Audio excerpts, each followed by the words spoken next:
Bienvenidos a su canal Doctrina Católica Tradicional. Muchísimas gracias por comentar y también agradezco sus respetuosos comentarios. Juntos aprenderemos, a la luz del magisterio de nuestra Santa Iglesia Católica, a conocer nuestra fe. Así que comenzamos con nuestras oraciones. Pater noster, qui es in celis, sanctificetur nomen tuum, adveniat regnum tuum, fiat voluntas tua, sicut in cielo et in terra. Panem nostrum quotidianum da nobis hodie, et dimitte nobis debita nostra, sicut et nos dimittimus debitoribus nostris, et ne nos inducas in tentationem, sed libéranos a malo. Amén. Ave María, gratia plena, Dominus tecum, benedicta tu in mulieribus, et benedictus fructus ventris tui, Iesus. Sancta María, Mater Dei, ora pro nobis peccatoribus, nunc et in hora mortis nostre. Amén. Sancte Micaele Arcangele, defendenos sin prelio, contra nequitiam et insidias diaboli, esto presidium.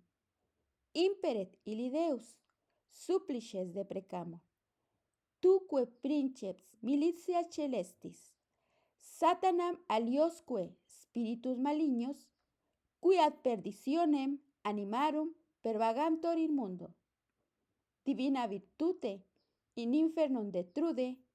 Amén. Cor Iesus sacratitium, miserere nobis.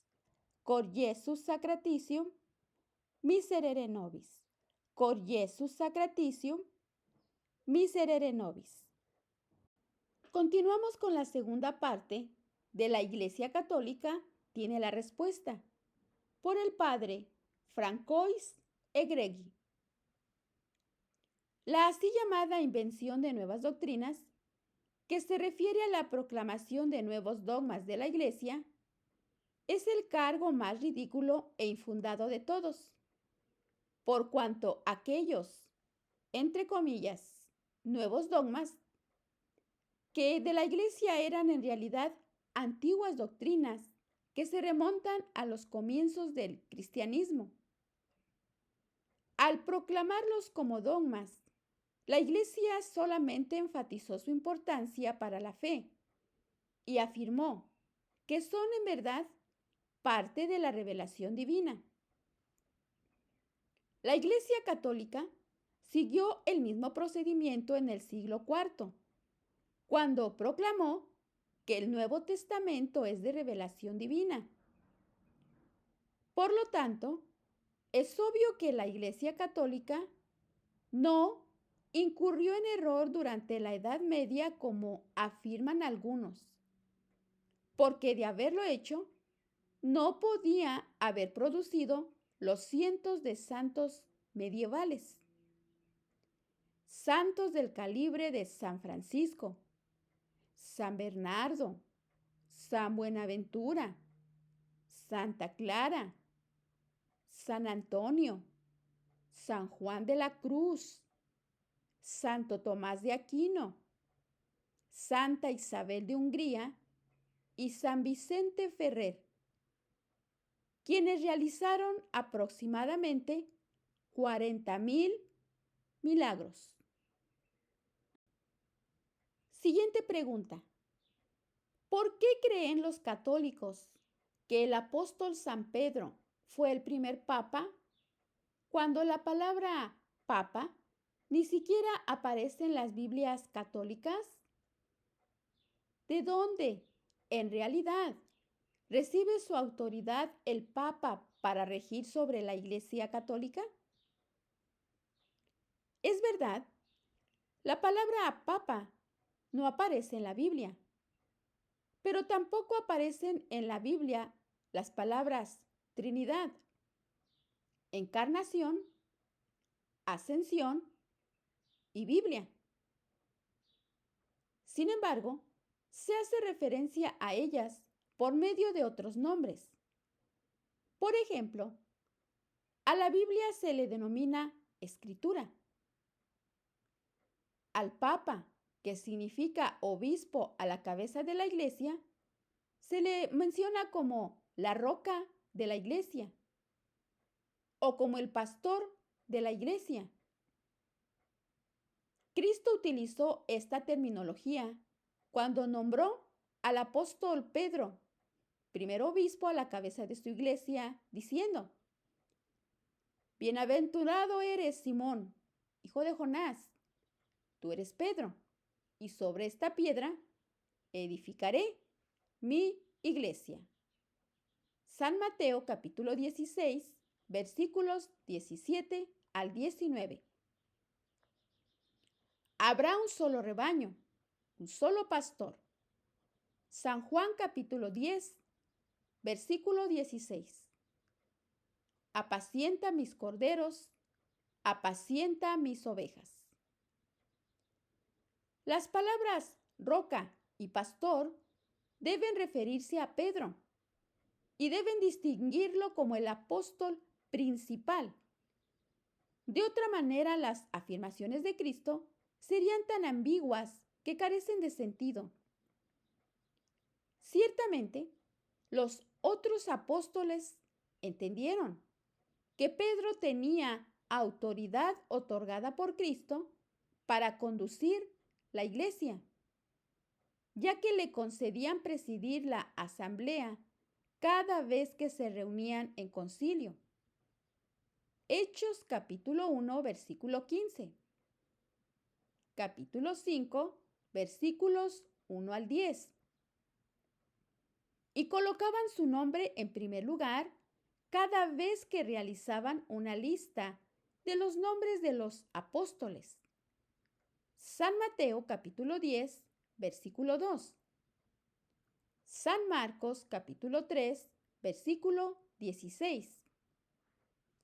San Lucas capítulo 6, versículo 13 al 14. Y Hechos capítulo 1, versículo 13. Además, se encuentra el testimonio de los padres de la Iglesia. En el siglo II, San Hegesipo confeccionó una lista de los papas hasta la época de Aniceto, el papa número 11, que contenía el nombre de San Pedro en primer lugar. A principios del siglo III, el historiador Cayo escribió que el Papa Víctor era el 13º obispo de Roma desde Pedro. A mediados del siglo III, San Cipriano relató que Cornelio, 21º Papa, ascendió a la sublime cima del sacerdocio, el lugar de Pedro. Aún los historiadores protestantes han atestiguado el rol de Pedro como primer obispo de Roma y primer papa de la Iglesia Católica. El eminente historiador protestante Cav escribió en su historia literaria lo siguiente: que Pedro estuvo en Roma y ocupó la sede allí durante un tiempo. Lo afirmamos imparcialmente junto con todos los antiguos. Por lo tanto, el origen de la autoridad del Papa para regir sobre la Iglesia Católica es bastante obvio. No le fue otorgado por Jesucristo, sino por Dios mismo. Continuamos con otra pregunta.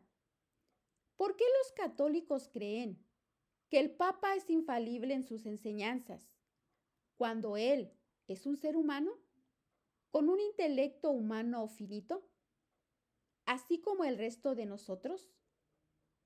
¿Cuál es el fundamento en la Escritura para esta creencia? Bien, la doctrina de la infalibilidad del Papa no significa que el Papa esté siempre en lo correcto en todas sus enseñanzas personales. Los católicos saben bien que, a pesar de su profunda erudición, es sobre todo un ser humano, y por lo tanto susceptible de cometer errores humanos. En algunos temas, como los deportes y la fabricación, su juicio puede ser muy imperfecto. La doctrina simplemente significa que el Papa está protegido del error por Dios, cuando, al actuar en su función de pastor principal del rebaño de los católicos, promulga una decisión que obliga en conciencia a todos los católicos del mundo. En otras palabras, su infalibilidad está limitada a su especialidad, la fe de Jesucristo y la moral. Sin embargo, para que el Papa sea infalible, respecto a una afirmación particular, deben reunirse 4 condiciones. Atención. Debe hablar ex cátedra, es decir, desde la silla de San Pedro. O en otras palabras, oficialmente, como cabeza de toda la Iglesia. Segundo, la decisión debe ser para toda la Iglesia. Tercero, debe ser sobre materia de moral o de fe. Y cuarto, el Papa debe tener la intención de tomar una decisión final respecto a una enseñanza de fe o moral, de manera que sea observada por todos los fieles. Debe ser interpretativa, no originante. El Papa no tiene autoridad para dar origen a una nueva doctrina. Él no es el autor de la revelación. Es solamente su guardián y expositor. No tiene poder para distorsionar ni una palabra de la Escritura o cambiar una iota de la tradición divina.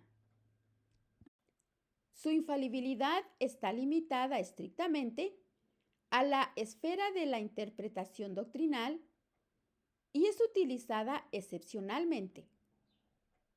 Se la utiliza para aclarar, para definir algún punto de la tradición cristiana. Es la infalibilidad de la que habló Cristo cuando le dijo a Pedro, el primer papa, a ti te daré la llave del reino de los cielos, y lo que ates en la tierra quedará atado en los cielos. San Mateo capítulo 16, versículo 19. Ciertamente, Cristo no habría exhortado a sus seguidores a escuchar a la Iglesia, sin estar seguro de alguna manera de que lo que ellos escucharan fuera la verdad, sin hacer de alguna manera la enseñanza del magisterio de su Iglesia infalible.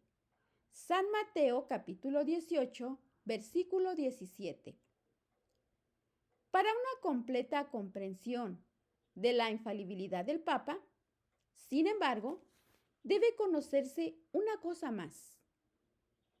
Sus decisiones ex cátedra no son el resultado de sus propias deliberaciones privadas. Ellas son el resultado de muchos años, a veces cientos de años, de consulta con los otros obispos y teólogos de la Iglesia. Él está, en efecto, expresando la fe de toda la Iglesia. Su infalibilidad no es su propio don privado, sino un don de todo el cuerpo místico de Cristo.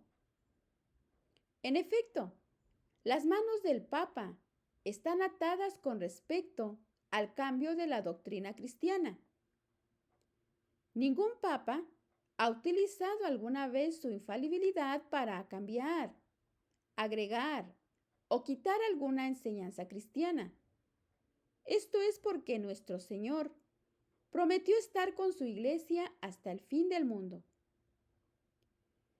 Evangelio San Mateo capítulo 28, versículo 20. Las iglesias protestantes, por otra parte, se consideran libres para cambiar sus doctrinas.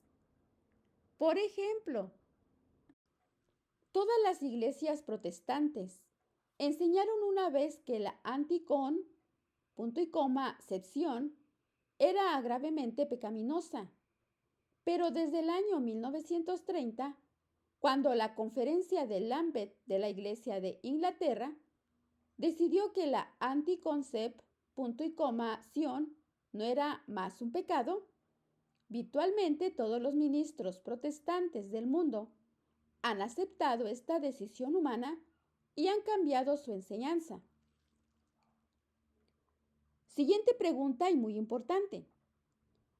¿Por qué los católicos creen en 7 sacramentos? Mientras los protestantes creen solamente en 2 o en nada. ¿Qué es exactamente un sacramento? ¿Y qué hace por una persona? Los católicos creen en 7 sacramentos porque Cristo instituyó 7, porque los apóstoles y los padres de la Iglesia creyeron en 7, porque el Segundo Concilio Ecuménico de Lyons, año 1274, definió 7, y porque el Concilio Ecuménico de Trento, año 1545-1563, confirmó 7.